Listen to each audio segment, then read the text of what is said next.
Hola, ¿qué tal asesor y personas que estén viendo este video? Es un gusto para mí estar con ustedes. Mi nombre es Manuel Alfonso Cruz Rivera y el día de hoy les voy a exponer la línea de tiempo que lleva por título Psicología Social, Origen, Desarrollo y Crisis. Bien, antes de entrar en lleno al tema, me gustaría definir lo que es la psicología social.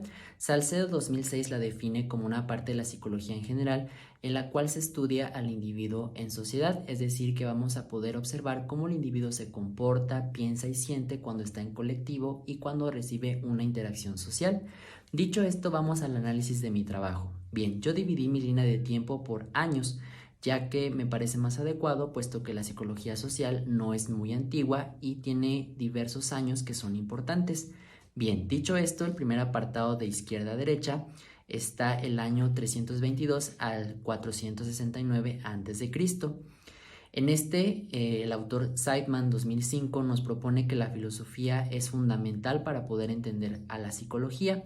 Autores o filósofos como Aristóteles nos proponen la experiencia para obtener conocimiento, Platón nos habla del idealismo e Hipócrates de Kos nos habla de las bases biológicas de la conducta. Si bien esto es de manera general en cualquier parte de la psicología, dentro de la psicología social vamos a encontrar, por ejemplo, la experimentación como base fundamental para entender diversos eventos sociales. Dicho esto, nos adentramos al año 1908. Aquí encontramos dos perspectivas desde las cuales observar a la psicología social. La primera perspectiva es la psicológica. Aquí encontramos al autor William McDougall. Él propone en su manual de introducción a la psicología social el término de instintos. Nos habla de cómo nosotros al estar en un colectivo tenemos comportamientos o impulsos que realizamos y que incluso pueden ser ilógicos o poco razonables, es decir, que estando nosotros en conjunto nos comportamos de una manera específica en la cual la razón muchas veces se ve nublada. La otra perspectiva es la sociológica, esto se da más en la parte de Europa y tenemos al autor Edward Altworth Rost.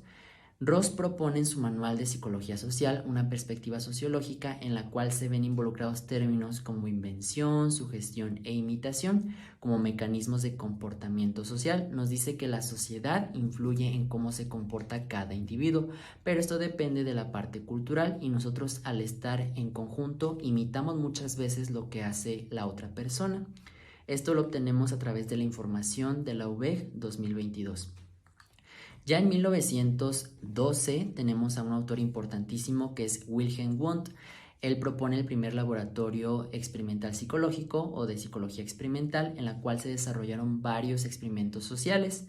Él desarrolla la obra World's Psychology, en la cual habla de elementos de la psicología de los pueblos. Nos dice que nosotros alrededor del mundo tenemos una estructura de pensamiento similar de país a país. Sin embargo, la cultura, las creencias y demás aspectos geográficos hacen que estos pensamientos sean diferentes. También habla de cómo términos como la música, la religión son subjetivos, pero involucran una parte importante en el comportamiento del ser humano.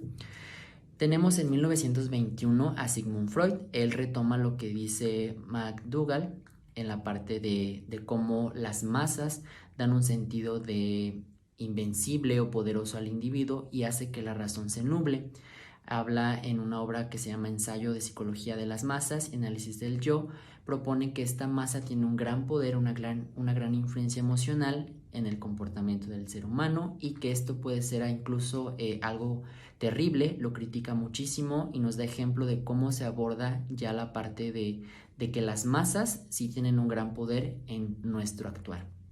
En 1928 y 1932 se proponen dos escalas importantes para entender diversos fenómenos sociales.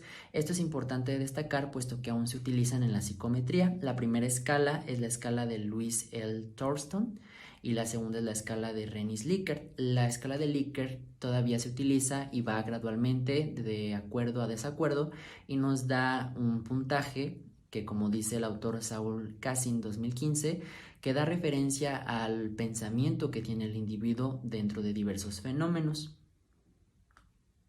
Bien, en 1945, que es el fin de la Segunda Guerra Mundial, Salcedo 2006 nos dice que la gente empieza a tener más interés por los fenómenos sociales. Se observa cómo Hitler utiliza la propaganda, la simbología, la teoría de la aguja hipodérmica para poder atraer a las personas. Aquí ya se ve más el interés por los fenómenos sociales como lo son las guerras, la propaganda, la religión y ciertos pensamientos extremistas. En 1947, Floyd Allport desarrolló conceptos como influencia social, convergencia y conformidad. Junto con Postman hablaron acerca de la propagación de rumores. Allport es importante porque nos habla de cómo la interacción social juega un papel fundamental, la comunicación y toda esta parte de los rumores en propagación de individuo a individuo. Aquí lo ve al ser humano como un elemento en cadena, es decir, que lo que yo haga da una interacción y hace que la propagación de la comunicación se pueda realizar. En 1950 a 1957 se dan los principales autores experimentales. Dentro de estos tenemos 4. El primero es Theodor Adorno, que brindó la teoría de la personalidad autoritaria. Es una personalidad que todavía se contempla, que es aquella que puede realizar órdenes y que tiene ciertos aspectos de seguimiento a una autoridad. Incluso es una personalidad que se contempla en el área clínica. Tenemos a John Timbaud y Harold Kelley. Ellos presentaron su teoría de intercambio social, en el cual dice que los seres humanos tenemos relaciones sólidas cuando recibimos un aspecto importante de persona a persona. Es decir, que si yo tengo un amigo y recibo algo de él y él de mí, nuestra relación puede continuar.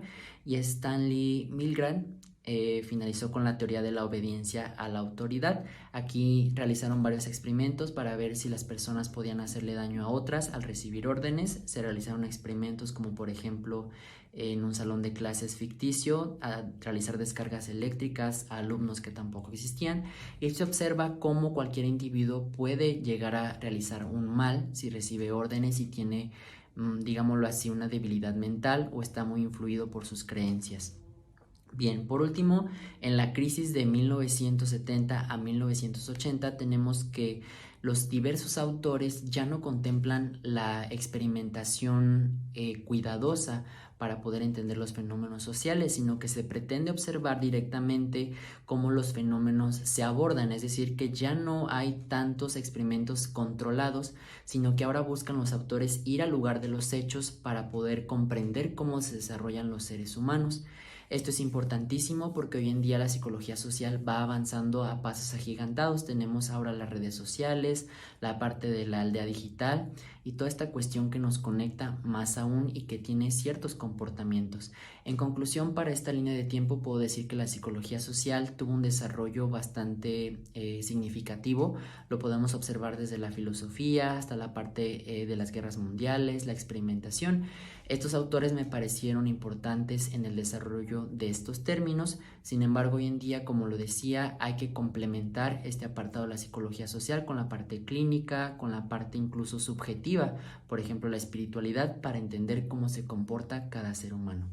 Bien, este fue el tema del día de hoy. Espero que haya sido entendido y espero mi retroalimentación. Muchas gracias y buena tarde.